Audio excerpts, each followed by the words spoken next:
O Senhor nos traz de volta o ensinamento através das parábolas e hoje o Senhor nos apresenta uma simbologia. Nós temos muita confusão sobre simbologia porque nós vamos confundir simbologia com algo falso e isso não é um ensinamento correto. Quando nós vamos para o campo da simbologia é por duas razões. Ou porque a realidade que nós vamos trabalhar é muito profunda e dessa maneira a nossa linguagem apenas através daquilo que nós descrevemos é uma linguagem pobre, primeira razão. Ou segundo, porque aquilo que nós vamos tratar transcende, está em um nível que é para além do consciente. E nosso Senhor, inclusive no judaísmo, nós já temos esse gênero das parábolas muito bem estabelecido. As parábolas vão aparecer dentro da literatura sapiencial. Literatura sapiencial é dirigida a quem? É dirigida àqueles que desejam aprender, é dirigida àqueles que desejam crescer, para aqueles que desejam caminhar. Então aqui nosso Senhor está fazendo uma diferenciação, Ele está separando quem são os discípulos relapsos, os discípulos que não vão crescer, que vão ficar do mesmo jeito, dos discípulos que desejam caminhar. Assim também, meus irmãos, eu me dirijo a vocês hoje, nesta paróquia. Nós queremos ficar estagnados, como uma semente que não vai germinar, ou nós queremos crescer? Ou nós queremos ir para frente? É uma escolha. Crescer é uma escolha. Tem gente que escolhe não crescer. Tem gente que escolhe não amadurecer. Tem gente que escolhe não ir para frente. É uma escolha, eu respeito, mas não me paute. Não me impeça de ir para frente, porque eu não nasci para ser uma semente na estante. E nosso Senhor hoje apresenta a parábola, é um pouco triste, mas é verdadeiro. Quando um mestre, um rabi, precisa falar em parábolas, é porque ele sabe que os seus ouvintes não estão atentos naquele momento.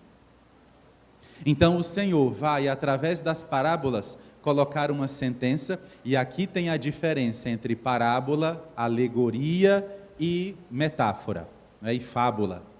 A parábola, ela só tem um sentido. Aquele que cria uma parábola não é para cada um interpretar. Ah, eu acho que é isto, eu acho que a planta é isso, eu acho que a mostarda é isso. Não, não existe. A parábola tem sempre apenas um sentido. E eu, para poder compreender, tenho que estar dentro, tenho que entrar no conhecimento do mestre, do rabi. O Senhor hoje nos fala sobre planta, sobre vegetação. Ele nos fala sobre árvore e sobre semente. Dentro do conhecimento dos rabinos, dentro do Talmud, dentro dos midrashes que a gente recebeu dos rabinos, nós temos um ensino muito claro. Sempre que Deus fala sobre planta, Ele está falando ou da pessoa, ou está falando de um povo. Planta é sempre uma pessoa ou um povo. Por quê, padre? Porque a nossa vida espiritual, ela é comparada à vida de uma planta. Inclusive os judeus, eles entendem que nós temos duas raízes. Nós temos as raízes dos pés, a planta dos pés, e quando a gente está vivo, a planta dos pés está enraizada na terra. Quando você morre, o que acontece com essa raiz? Desvincula, e os pés não ficam mais no chão. E nós temos as raízes dos cabelos. Para onde crescem as raízes dos cabelos? Para o alto. E as raízes dos pés vão para qual direção? Para baixo. Uma vida para a terra e uma vida para o céu. O ser humano está sempre entre estas duas dimensões, entre a terra e o céu. É por isso, meus irmãos, que o Senhor hoje, quando apresenta a realidade da árvore, Ele está dizendo: você está bem enraizado, você está como uma planta, ligado verdadeiramente ao solo, ao ponto de você crescer, ou você está estagnado, ou você está preso em si mesmo, apenas ocupando a terra. E o Senhor, Ele vai colocar isso a partir da primeira leitura, onde nós temos um momento onde o rei perde a fé, o rei Sedecias. Esse rei não confiou na palavra do profeta. Esse rei não confiou na palavra daqueles que estavam para instruí-lo. E ele preferiu confiar na força dos carros do Egito. E o profeta disse: não confie nos carros do Egito, confie no Senhor. Quando eu falo confiar em Deus, não é cruzar os braços. Mas quando eu digo confiança no Senhor, é para que nós saibamos que se estamos no caminho certo, não temos por que mudar de rota. Se estamos no caminho que Deus destinou, se estamos fazendo a vontade do Senhor, nós não devemos recuar, nós não devemos voltar atrás e não devemos fazer alianças espúrias. Por isso que o Senhor, lá na primeira leitura, vai dizer: a planta foi cortada, o país foi morto. Inclusive o Nabucodonosor, quando invade, mata a dinastia de Sedecias e depois fura seus olhos. Nesse momento, tudo estava acabado. E Deus disse: eu vou cortar o broto mais alto do cedro e vou plantar de novo. Aqui é Deus falando sobre renovação. Aqui é Deus falando sobre recomeço. Aqui é Deus falando sobre o início de um novo ciclo na nossa vida. E é aqui que nós precisamos compreender o que não nos foi ensinado. É aqui que nós vamos entrar com aquilo que a nossa ciência ocidental falha. 3 mentiras que contaram para nós. Primeira mentira, de que nós somos um indivíduo separado da nossa família ou da nossa sociedade. Isto é mentira.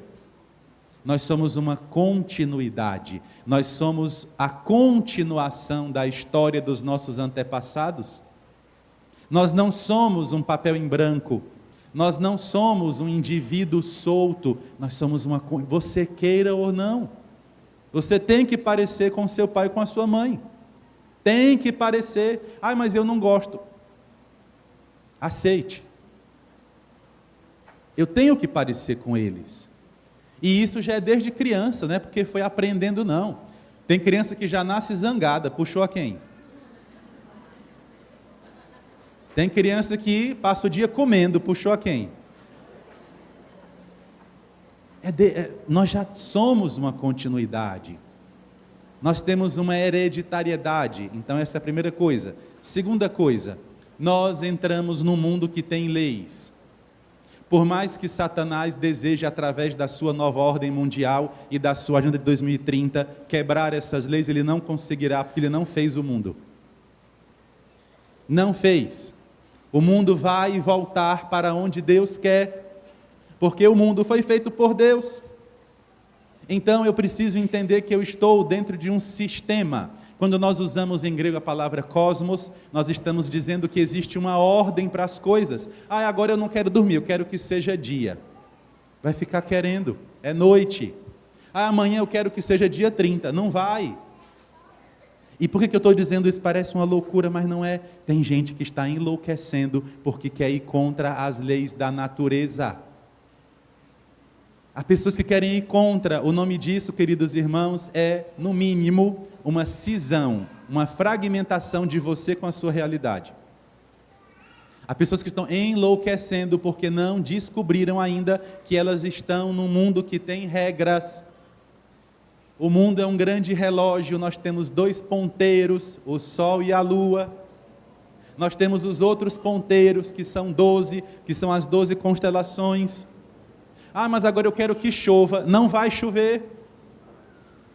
Mas agora eu queria que fosse final do ano. Não vai ser. Você tem que entender onde você está. Aí é o tal do contexto, de você se situar, para você saber para onde você vai, para você agir.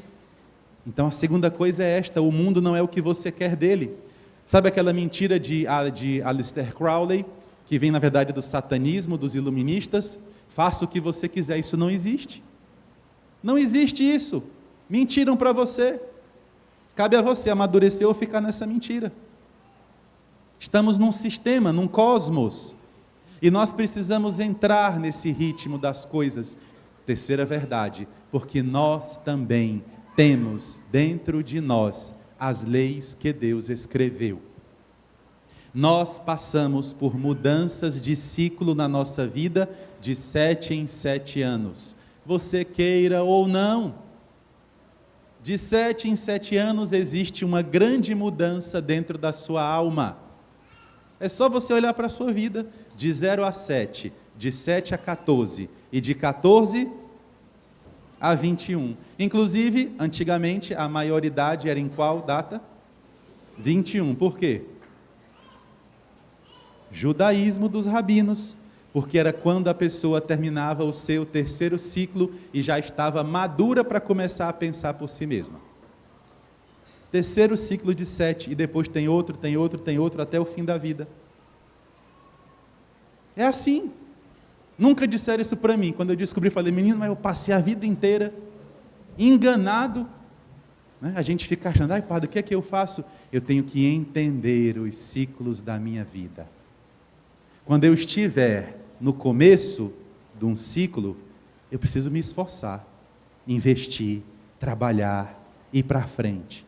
Quando eu estiver no final de um ciclo da minha vida, eu preciso aprender a perder, a fazer uma grande faxina na minha vida, para poder receber o ciclo que vai chegar. Mas nós não queremos. Nós queremos que a nossa cabeça mande em tudo. A cabeça da gente não manda sequer na gente. As decisões são no coração, não são na cabeça. É por isso, meus irmãos, que o Senhor hoje olha para nós e diz, como é que eu vou falar do reino de Deus para esse povo que sequer entendeu que eles estão dentro de um sistema? Como é que eu vou falar sobre Deus conduzir a história diante de pessoas que ainda não perceberam sequer que o mundo tem uma lógica, que o mundo não é caos, o mundo é cosmos, é ordem. O mundo tem leis que não serão quebradas, não adianta. Nossa geração deseja isso. Não, vamos mexer no fim de semana, agora vão ser 3 dias. Vamos mexer agora, trabalha à noite e não descansa mais. Vai dar errado. As pessoas acham que foi a igreja que inventou essas coisas, né? Não foi não. O bom pensador, o bom filósofo, ele sabe olhar pela janela e ver a realidade.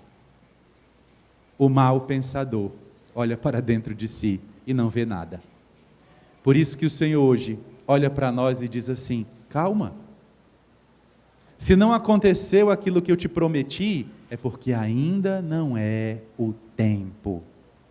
Se você ainda não está vivendo o que você acha que devia viver, mesmo que você tenha se esforçado, calma. Pode ser que não seja o tempo. E cada coisa precisa ser vivida no seu tempo.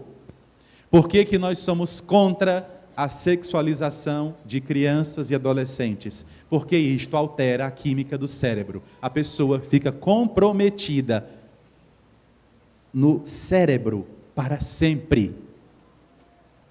Não é por uma questão de moral.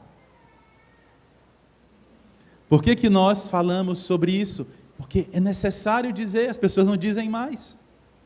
Porque a serpente é mentirosa desde o início. Ela sempre vai contar uma mentira junto com a verdade e uma verdade junto com a mentira. A serpente é Hegel, é dialética.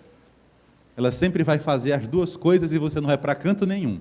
Porque você está estagnado entre um positivo e um negativo. Enfim, quero chegar onde o Senhor hoje nos quer colocar. Ele então olha para nós e diz, o reino de Deus já chegou. Deus está no comando das coisas. Minha vida não é uma sucessão de acontecimentos. Minha vida não é aleatória. Minha vida não é só minha. Deus está no comando da história e está no comando da minha vida.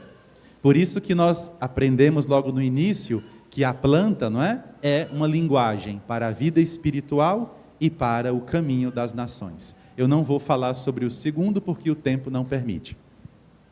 O Senhor então conta essas duas parábolas, que na verdade vão chegar a um só sentido. Primeira parábola, o reino de Deus é como quando alguém que espalha semente na terra, o semeador. E aqui a gente acha que está tudo bem, mas não está. Existe um grande ensinamento aqui. Os rabinos nos explicam o seguinte, Quando você colhe uma semente, você está colhendo a vida da planta. A semente, para nascer, foi necessário um ato de reprodução da planta. Então você está colhendo a vida da planta. A semente tem três destinos.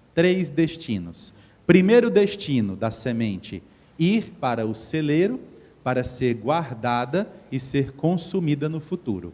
Semente guardada. Segunda função, segundo destino da semente, a semente pode ir para o prato, para a cozinha, para ser cozida e depois ser consumida, porque nós temos que nos alimentar de coisas vivas. Não se come coisas mortas. Por que o povo fala tanto de coisa industrializada? Porque é comida morta. Tem que comer coisa viva, o grão, o animal vivo. Não é comer vivo literalmente, viu? É você ter algo que estava vivo e foi preparado. Segundo destino, a alimentação. E o terceiro destino, quem consegue adivinhar? Qual o terceiro destino da semente? Algumas sementes vão ser plantadas. A semente que vai ser plantada pode ser comida? Não. Pode ser guardada? Não. Ela terá um destino. Qual é? Ela vai voltar para a terra. E olhem o que é o gesto de voltar para a terra. Quando os nossos antigos habitantes da terra iam plantar alguma coisa, eles pediam a bênção de Deus. Por quê? Porque o plantio significa um sacrifício. A semente nem vai ser comida e nem vai ser guardada. Ela vai ser morta na terra. Ah, padre, mas a que eu vou comer também vai ser morta. Deixa de ser doido.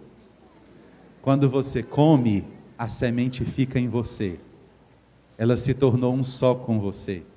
Ele vai ficar na sua vida. O alimento vai ficar na sua vida. Você vai carregar o alimento. Entenderam? A Eucaristia também, porque é alimento. Então a semente que é colocada na terra, ela é sacrificada. Tanto que você planta, você entrega a Deus, depois você recebe sacrifício. Essas sementes que eram sacrificadas na terra, o que acontecia com elas? O homem ou a mulher plantavam a semente. Como é que você planta?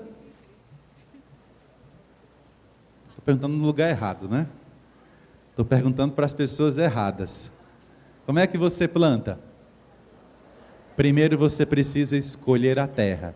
Não pode plantar na pedra, não pode plantar em cima de qualquer lugar. Tem que plantar debaixo da terra, esconder a semente. Então você tem que abrir a terra. Assim como você faz quando vai sepultar alguém. Você abre a terra para que a terra acolha, para que a terra que é viva, inclusive é quente, não é? Ela receba ali aquela semente que você está sacrificando. E você então deposita a semente. Esse gesto é o gesto de matar a semente. Você está entregando, você está abrindo mão da semente. Na hora que a semente cai na terra, você fecha de novo com a terra, para que ela seja envolvida pelo ser vivo que é a terra. Então nós estamos juntando duas coisas, a semente que é minha, com a força da terra que é dela. Na hora que eu planto a semente, não sei o que acontece, não é o agricultor que faz isso, não é o dono da terra que faz isso, não é o dono da plantação que faz isso, é como o Senhor disse, ele vai, dorme e acorda, de dia e de noite, ou seja, os ciclos, ele entrega a semente para que ela siga o seu ciclo. E o que vai acontecer com aquela semente? De modo misterioso, acontecerão duas coisas, e aqui que os rabinos também nos ajudam. Vai acontecer a dilatação da semente e a dilatação da terra. Para que a planta nasça, primeiro a semente começa a se dilatar, ela começa a abrir-se, porque ela está morta. Ela não vai mais ser comida, nem vai mais ser guardada, ela começa a abrir-se, é um movimento, ela começa a doar a vida que estava nela. Ela começa a abrir-se de dentro para fora, e aquela vida que estava ali guardada começa a crescer. A semente guardada não faz isso. Ah, padre, o que tem isso a ver conosco? Negócio de semente, de sementinha, o que tem a ver conosco? Nossa vida é igual. Nossa vida é igual. Uma hora nós vamos precisar abrir o nosso coração, uma hora nós vamos precisar dilatar a nossa alma e ofertar. Não existe alegria em apenas receber coisas, não existe alegria apenas em acolher. Uma hora você precisa doar, uma hora você vai precisar ser sacrificado, uma hora você vai precisar doar a vida que está dentro de você. E é nessa hora, meus irmãos, que começa a acontecer o milagre. Porque aquela semente que não era nada, que era pequena, escondida na terra, ela vai começar a gerar uma planta nova. O novo só vai acontecer quando alguém dilatar o coração. Enquanto alguém não se doa, enquanto alguém não se esforça, enquanto alguém não se sacrifica, não acontece nada novo. Por que a igreja fala no casamento? Porque o casamento é o filho, homem, saindo de casa e dizendo: mãe, te amo, pai, te amo, mas eu não quero mais apenas receber amor, eu quero agora doar amor. Eu quero agora abrir-me. E como eu, como homem, não posso gerar vida sozinho, eu vou unir-me a esta mulher que Deus fez para mim. E ela e eu vamos gerar o novo. Ah, padre, mas eu não quero casar. O que vai acontecer? Sabe o que vai acontecer? Sua família vai morrer com você. O nome, a história, a hereditariedade, tudo vai ser a última geração em você. Não vai ter mais nada. Não foi multiplicada a sua família. Ela não foi sacrificada e nem multiplicada. Ela morreu porque ficou fechada em si mesma. É uma escolha. E eu sei que é um risco ofertar-se. Eu sei que é um risco. Eu não sei o que vai acontecer comigo no futuro. Na verdade eu sei, mas não posso dizer. Então, eu não sei o que vai acontecer comigo no futuro. Por isso que é um risco ofertar-se. É um risco tornar-se esposo, é um risco tornar-se esposa. É o sacrifício da semente. Mas é dessa maneira que o novo acontece nas nossas vidas. Vocês e eu estamos aqui sentados porque alguém decidiu rasgar a própria vida e se doar por mim. Eu estou aqui agora, você está aqui agora, porque alguém se sacrificou. Porque alguém fez da sua própria vida uma oferta para que você nascesse. E Deus honrou. E Deus confirmou essa doação, fazendo você parecido com seu pai e com a sua mãe. É para você olhar para ele, para ela e dizer: eu tenho orgulho, eu sou grato a Deus porque eu sou a continuação da minha família. Eles olham para mim e reconhecem as feições deles. Eu olho para eles e reconheço minhas feições, porque nós somos uma continuidade. Eles se sacrificaram e por isso eu nasci. Então nunca mais fiquem com essa coisa de: eu não pedi para nascer. E não pediu mesmo não. Porque a vida é uma grande oferta, eu acolho a vida. Não é para eu rejeitar a vida. Por isso que o aborto é um pecado que dói tanto no coração de Deus. Porque é o homem e a mulher dizendo: eu não quero o seu projeto para mim. E os satanistas sabem disso. Por isso que eles insistem tanto nessas leis de aborto e vão continuar, porque a missão deles é o Deus a quem eles servem. E nós vamos continuar lutando aqui do nosso lado também. Porque o Deus que nós servimos é um Deus que multiplica, não é um Deus que dizima. Não é um Deus que acaba, é um Deus que multiplica.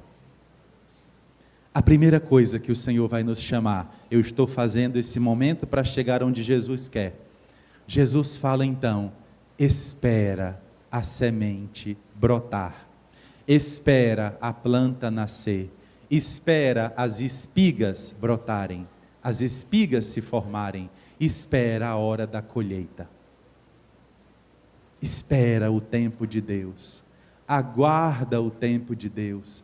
Tem coisa que demora, tem coisa que é para agora, tem coisa que é para amanhã, mas tem coisa que demora. Eu preciso esperar o tempo de Deus. Quando o agricultor olha o campo cheio de sementes plantadas, ele não vê nenhuma. Ele pensa que está tudo morto. Mas silenciosamente, a ação silenciosa de Deus. Silenciosamente, quando ele passa, ele começa a ver as plantas brotando. Tenha paciência. Tenha paciência. Você precisa esperar, eu preciso esperar. Se até a terra espera, eu preciso esperar. E esperar com confiança. Não é para amanhã algumas coisas. Algumas coisas não serão para amanhã. Algumas coisas não ficarão prontas no tempo que eu quero. Eu preciso esperar. E esperar sem perder o ânimo. E mesmo quando a planta começa a nascer, eu preciso continuar esperando o tempo certo da colheita. O Senhor fala em espigas e nós pensamos em milho, mas não. Na cabeça de Jesus está o trigo. Porque o trigo é o alimento próprio para o sacrifício. Por duas razões. O trigo só nasce no alto. O trigo só nasce em regiões mais elevadas. Por isso que ele é mais puro e por isso que ele causa menos doenças para o homem. Quanto mais pura é a planta, menos doenças ela causa. E a outra razão para o trigo ser a planta do sacrifício é porque o trigo, quando está maduro, ele começa a refletir o céu.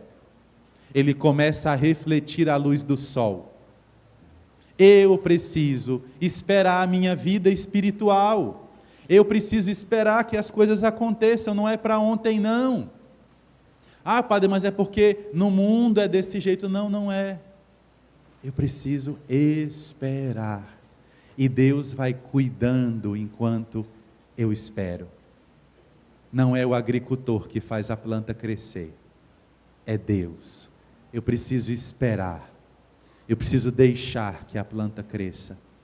E por que ela tem que crescer? Por que eu tenho que crescer, padre? Porque somente uma planta forte é capaz de suportar o peso dos próprios ramos e o peso dos frutos. Como é difícil esse ensinamento. Tem gente que quer tudo e quando recebe, desmorona. Às vezes eu lembro, não é, de pessoas que eu converso, tem gente que é recebendo graças e reclamando. Sabe por quê? Porque você não tem estrutura para receber as graças. Você não tem estrutura, você não cresceu. Você não cresceu. Por isso o Senhor hoje nos convida, nos exorta. Eu disse que era difícil. Tenham paciência. A ação de Deus é silenciosa, mas silêncio não significa inércia. A ação de Deus é silenciosa porque ela é em outra linguagem. Nós temos que entender a linguagem dele. E a segunda parte da parábola é sobre o tamanho das nossas ações. O grão de mostarda, 2 milímetros. Quando eu planto na terra, a terra me devolve 1 grão de mostarda? Não. O que a terra devolve?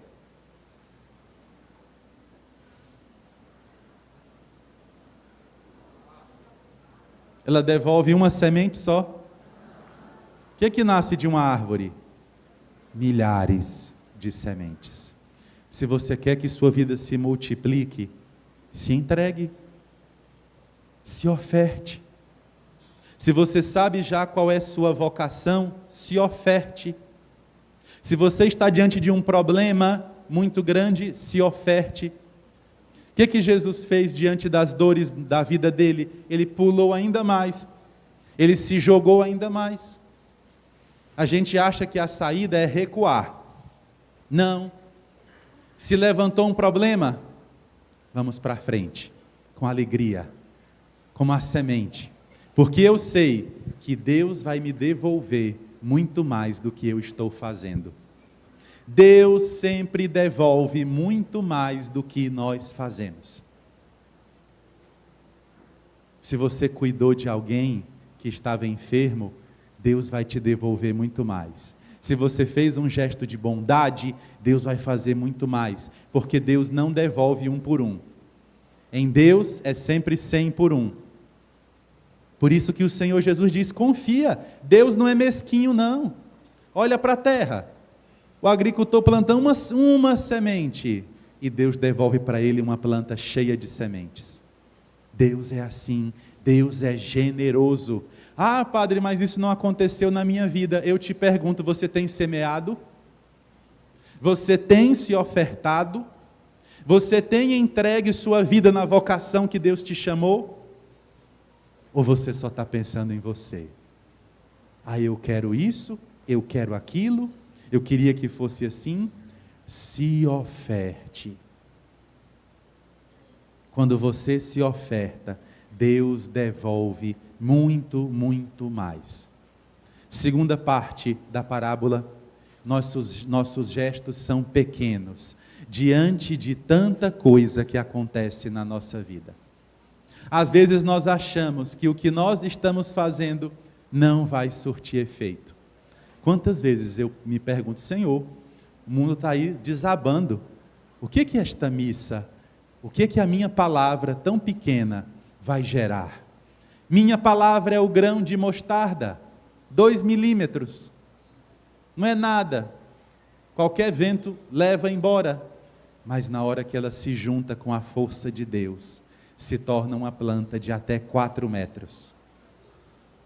Parece pouco o que você faz, mas é no cotidiano da vida que o nosso grão de mostarda vai se tornando algo grandioso. E aqui nós temos uma grande questão. Jesus diz que vai se tornar uma árvore grande, que até os pássaros vão fazer ninhos. A mostardeira não é assim. Será que Jesus errou? Não, Jesus não erra, porque Ele é Deus, Deus não erra. Então o que Ele quis dizer, padre? Ele quis dizer que Deus tem tanto poder, Deus nos ama tanto, que Ele faz até as leis da natureza serem quebradas para o nosso benefício. É o campo do milagre. Um grão de mostarda gerar uma árvore é um milagre. Mas é o Senhor dizendo: teus pequenos gestos, que você acha pequeno, teus pequenos sacrifícios se tornarão uma grande árvore. O que eu devo fazer então? Continuar. Eu devo perseverar. Eu devo ser forte na hora do silêncio de Deus. Eu devo permanecer na hora em que a semente parece que não vai germinar. Por quê, padre? Porque Deus sempre renova as suas criaturas. Por que Deus fez as coisas em ciclos? Porque Ele gosta? Não. É para nos ensinar que nós estamos sempre morrendo e renascendo. Qual é a fase que você está agora? Bem, pela resposta, é todo mundo morrendo, né? Graças a Deus, porque qual é a próxima fase? Nós vamos renascer. Agora vem a parte difícil, preparados? Eu não sei como, eu não sei quando, mas eu sei que Deus vai me renovar. Eu preciso confiar. Eu sei que eu vou mexer em coisa difícil agora. Vamos cantar qual música? Prepararam qual? O elevador. Nós vamos agora pedir ao Senhor que Ele nos ajude, porque tem tanta gente que não está conseguindo renovar-se. Termina um ciclo e a pessoa entra em um ciclo pior ainda. E pior, e pior. Vocês não sabem o tanto de gente que está desistindo da própria vida. Vocês não sabem do tanto de gente que ainda está vivo, mas que já morreu interiormente. Vocês não sabem o tanto de gente que não tem mais alegria em nada, porque não conseguiu renovar-se. Não é fácil o que eu estou dizendo. É preciso que eu faça como a semente. É preciso que eu abra o coração. É preciso que eu rasgue o peito. E eu quero que você faça isso junto comigo. Se você é uma dessas pessoas que já desistiu, diga para nosso Senhor: Senhor, eu não consigo mais. Eu cheguei no meu limite. Eu não consigo mais ir para frente. Tudo que eu tinha, todas as sementes que eu tinha, já acabaram. Eu vou dizer uma coisa muito especial para os enfermos, para quem está em tratamento médico. Lute pela sua vida por duas razões. Primeiro, porque ela é valiosa. E aquilo que é valioso a gente conserva. Você que está tratando doença séria, não desanime, não desista. Tem gente que diz, eu estou doente, eu não vou nem mais me tratar. Não faça isso, porque sua vida é valiosa. E segunda razão, as pessoas que estão ao teu lado precisam saber que você está lutando para viver. Porque é muito sofrimento a gente acompanhar alguém que não luta para viver. Parece que está tudo morto. Parece que não vai ter mais nada. E de repente vem o novo de Deus. Infelizmente nós não temos, as 4 estações bem definidas. Mas quem já teve a chance de viajar para o hemisfério norte, onde isso é bem claro, quando chega o outono, o que acontece com as plantas? A planta cai? Por que a planta solta todas as folhas e todos os frutos e flores? Por quê?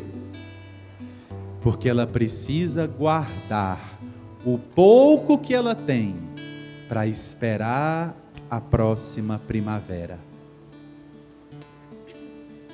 A planta perde a beleza, a planta perde todas as suas folhas mais frondosas, ela deixa de dar frutos, porque ela precisa guardar a vida aqui dentro. Faça isso. E na hora que ela faz isso, ela já sabe a próxima estação. Depois do outono, vem o quê? No inverno, o sol. A luz não chega na planta. E ela não consegue se alimentar. Ela vai viver de quê? De quê? Daquilo que ela guardou. Deus está dizendo hoje para nós: eu vou manter a sua vida. Eu vou te alimentar quando suas folhas caírem. Eu vou te dar a vida para você não morrer. E depois que a planta passa por tudo isso, e as pessoas passam na estrada, eu já vi, são só galhos secos retorcidos. Quando vem a primeira chuva, o que acontece com esses galhos secos que a gente achava que estavam mortos? Floresce como? De dentro para fora. Floresça onde Deus plantou você. Palavras de Santa Clara. Floresça na sua vocação. O que é, Padre, esse florescer? Oferte e receba a vida. Eu queria que nós terminássemos agora nossa reflexão. O Senhor nos dá essas palavras para lembrar para nós que a nossa vida espiritual é administrada por nós e por Ele. Eu não sei como é que você está, mas eu sei que nós, pelo menos nós que estamos na igreja, nós recebemos um alimento que o mundo não pode nos dar. Nós recebemos a seiva, a vida, de dentro para fora. Então queria que você agora baixasse sua cabeça um instante e aquietasse o seu coração. Como planta, comece a enraizar em Deus. Enraize, para sempre e constantemente. Na nossa vida, há fases de renascimento e há fases de morte. Permita-se morrer. Você não pode achar que fracasso, que derrota, que essas coisas são o fim da sua vida.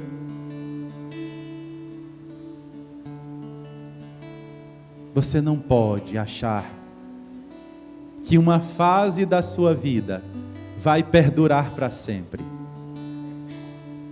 Permita-se agora morrer em Deus, guardar a vida dentro de você. Esconda a sua vida. Guarde sua vida para poder ofertá-la. Pessoas que estão vazias, que não têm mais vida em si mesmas, doaram, ofertaram tanto, que estão amarguradas, que estão mutiladas, que estão mortas interiormente.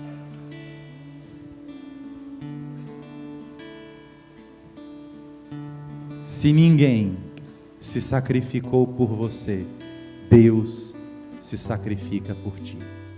Se apegue a Ele. É hora de renascer. Lentamente, folha por folha, renascer. Renascer para o céu, em direção ao alto. Renasça hoje.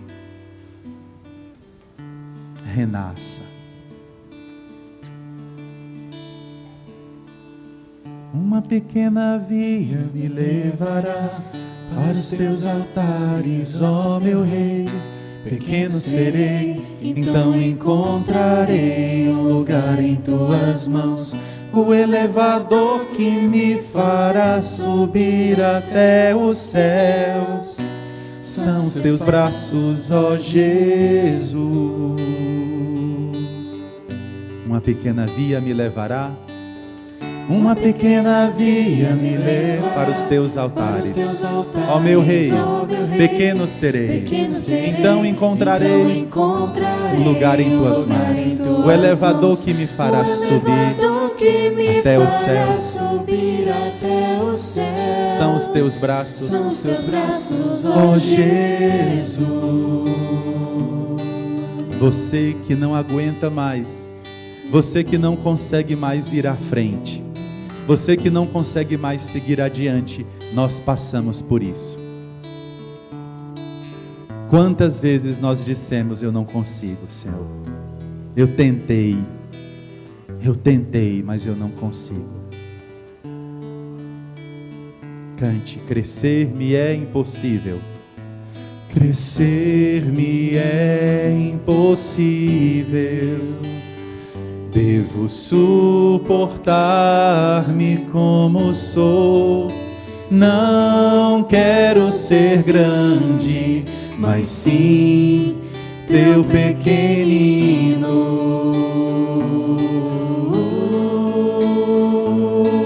Como um pássaro livre a voar, como um pássaro livre a como a rosa no campo a nascer. Como a rosa no campo assim são os teus pequenos. Assim são os teus pequenos.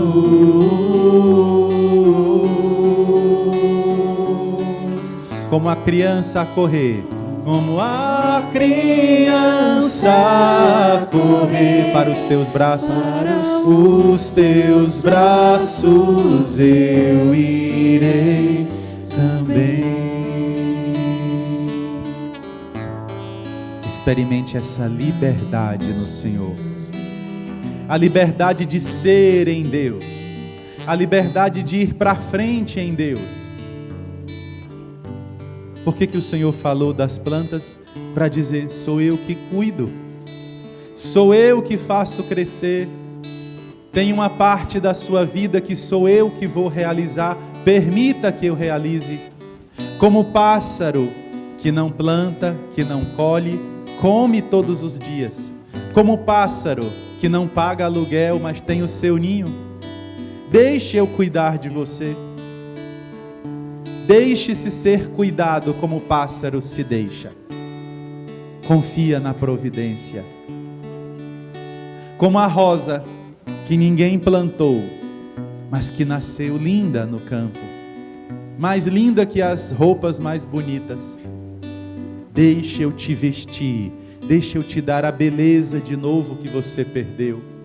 Deixa eu te renovar. Como um pássaro livre a voar, como a rosa no campo a nascer, assim são os teus pequenos,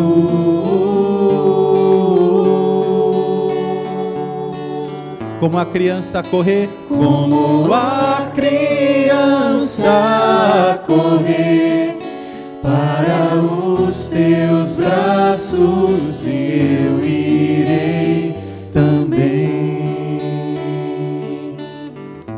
para os teus braços, Para os teus braços eu irei também. E terminando esse momento, se na sua vida você recebeu cuidados, se na sua vida você recebeu amor, se você recebeu afeto, carinho, acolha esse amor que foi dado a você, porque todo amor tem sua fonte em Deus. E quando chega a hora de você cuidar de alguém, faça isso com generosidade, com largueza. E se aqui, na igreja, há alguém que cuida de você, há alguém que se doa por você, há alguém que derrama a vida dela sobre você, agradeça a Deus por essa pessoa e diga a essa pessoa: continue cuidando de mim. Pode dizer: eu preciso do seu cuidado. Os casais de namorados e de noivos, que um cuide do outro, que um seja canal de providência na vida do outro. Esposo e esposa, pais e filhos, sejamos livres no Senhor para dar a nossa vida como semente. Vamos ficar em pé agora juntos e esperando o tempo de Deus e confiando que Ele nos dará mais do que nós ofertamos. Cantemos: como um pássaro livre a voar, como a rosa no campo a nascer, assim são os teus pequenos,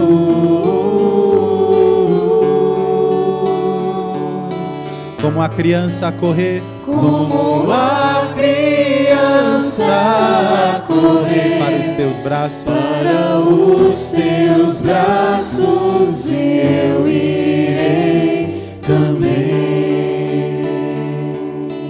para os teus braços, Para os teus braços eu irei